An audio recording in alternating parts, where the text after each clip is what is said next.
بسم اللہ الرحمن الرحیم۔ السلام علیکم سامعین کرام، آج کی گفتگو خلیج فارس کے جنوب اور مغرب میں واقع ان ریاستوں سے متعلق ہے جو جزیرہ نما عرب کے مشرقی ساحل پر واقع ہیں۔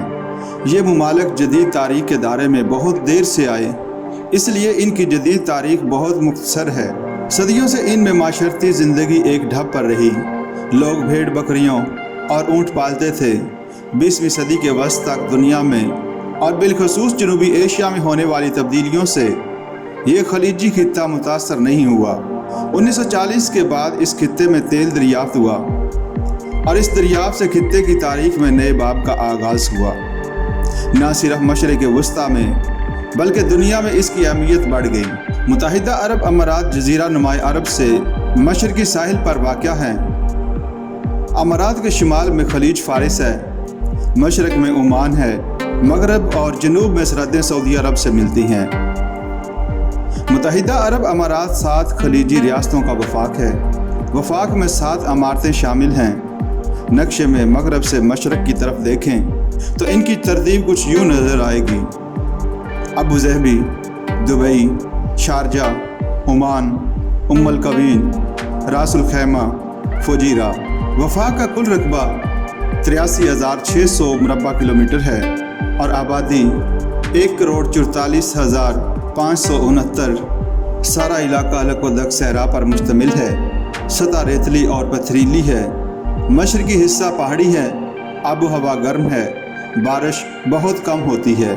وفاق میں شامل ان ریاستوں پر مقامی شیخ حکمران ہیں۔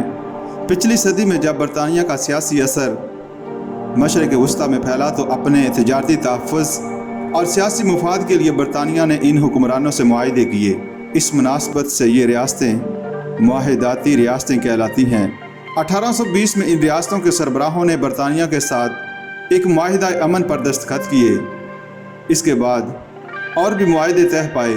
زیادہ مشہور مئی 1853 عیسوی کا مستقل سمندری امن اور مارچ 1892 کا معاہدہ کلیات ہیں۔ اس معاہدے کے تحت شیخ و ولی عہد اور ان کے جانشینوں نے عہد کیا وہ حکومت برطانیہ کے علاوہ کسی بھی بیرونی طاقت کے ساتھ کسی قسم کی خط و خطابت یا روابط قائم نہیں کریں گے اور نہ کسی دوسری حکومت کے نمائندے کو خوش آمدید کہیں گے۔ اس طرح اپنی سرزمین کے کسی حصے میں سوائے حکومت برطانیہ کے کسی اور کو مراعات نہیں دیں گے۔ اس کے بدلے برطانیہ نے ان ریاستوں کے دفاع اور بیرونی تعلقات کا ذمہ لیا۔ 20ویں صدی کے نصف آخر میں دوسری عالمگیر جنگ کے بعد جب تاج برطانیہ کا نو آبادیاتی طلسم ٹوٹنے لگا اور ایشیا اور افریقہ میں یورپی قوموں کے زیر تسلط مسلمان ریاستیں آزاد ہو گئیں تو ان خلیجی ریاستوں میں بھی آزادی کا شعور پیدا ہوا اور انگریزوں کا تسلط ختم کرنے کے لیے جدوجہد کا آغاز ہوا۔ 1958 کے بعد اس خطے میں نئے دور کا آغاز ہوا۔ خطے میں تیل کے ذخیرے دریافت ہوئے جن کی بدولت ان ریاستوں کی معیشت کے لیے نئی سمتیں پیدا ہو گئیں۔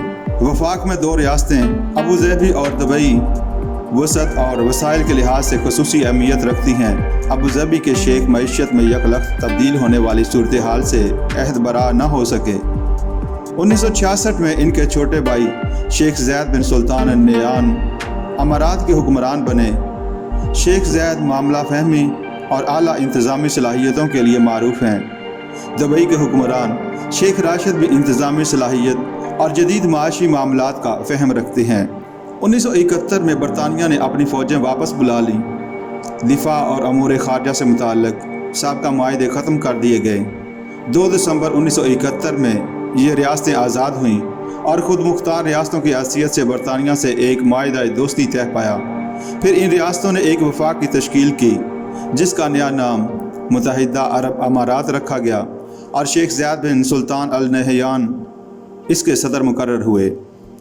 اس کے بعد مختلف ادوار میں مختلف حکمران برسر اقتدار آتے رہے۔ موجودہ دور میں خلیفہ بن زید النہیان اور بیک وقت ان کے پاس کئی شعبہ معاملات ہیں۔ ساتھ ساتھ محمد بن راشد المخدوم نے نائب حکمران کی حیثیت سے 5 جنوری 2006 کو حلف اٹھایا۔ گویا ان کے ہاں بیک وقت بادشاہت کے ساتھ ساتھ جدید امور سیاست بھی سر انجام دیے جاتے، لیکن اس کو جمہوریت نہیں کہا جا سکتا۔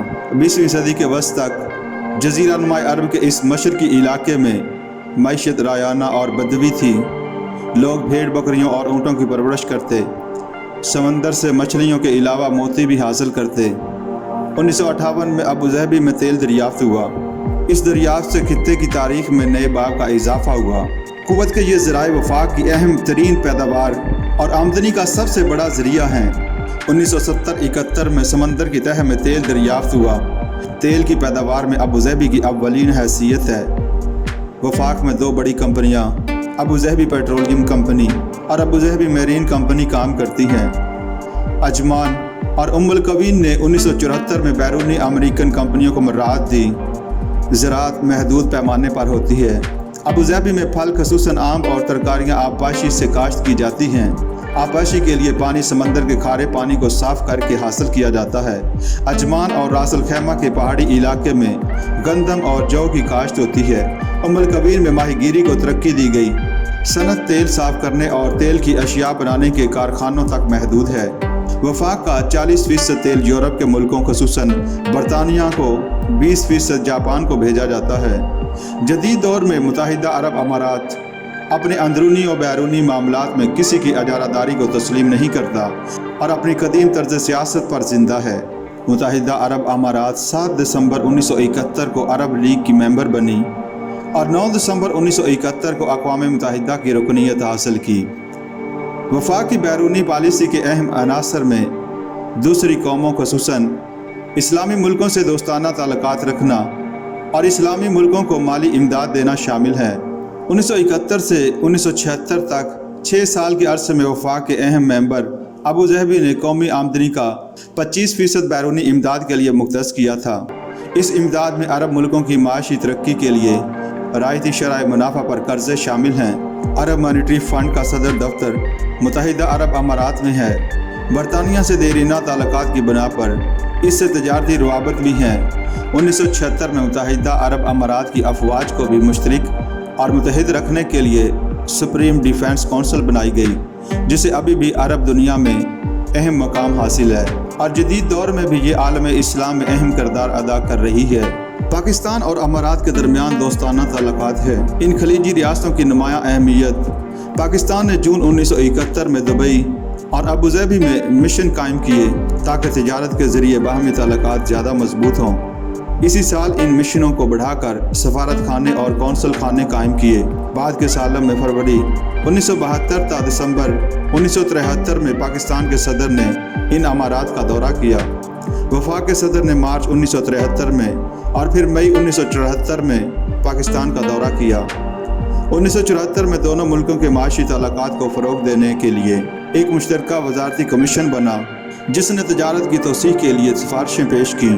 امارات کی امداد سے پاکستان میں تیل صاف کرنے کا کارخانہ اور کھاد کا کارخانہ پاک عرب کھاد فیکٹری ملتان قائم کیے گئے۔ اس کے علاوہ مویشیوں کی پرورش کے لیے بھی فارم بنائے گئے۔ اگست 1978 میں باہمی تعاون شہری ہوابازی اور ٹیلی کمیونیکیشن میں بھی ہوا۔ PIA نے متحدہ عرب امارات ایئر لائنز کے لیے مطالعاتی سہولتیں مہیا کیں۔ جنوری 1979 میں صنعت اور تجارت کے شعبوں سے متعلق متحدہ عرب امارات کے وفود نے پاکستان کا دورہ کیا۔ صدر پاکستان نے 1980 میں متحدہ عرب امارات کا دورہ کیا۔ ان روابط سے باہمی تعلقات اور مستحکم ہوئے اور دونوں ملکوں کے سربراہوں کے وقتاً فوقتاً دورے اور اعلیٰ سطحی وفود کے تبادلوں کا یہ سلسلہ جدید دور میں بھی جاری ہے۔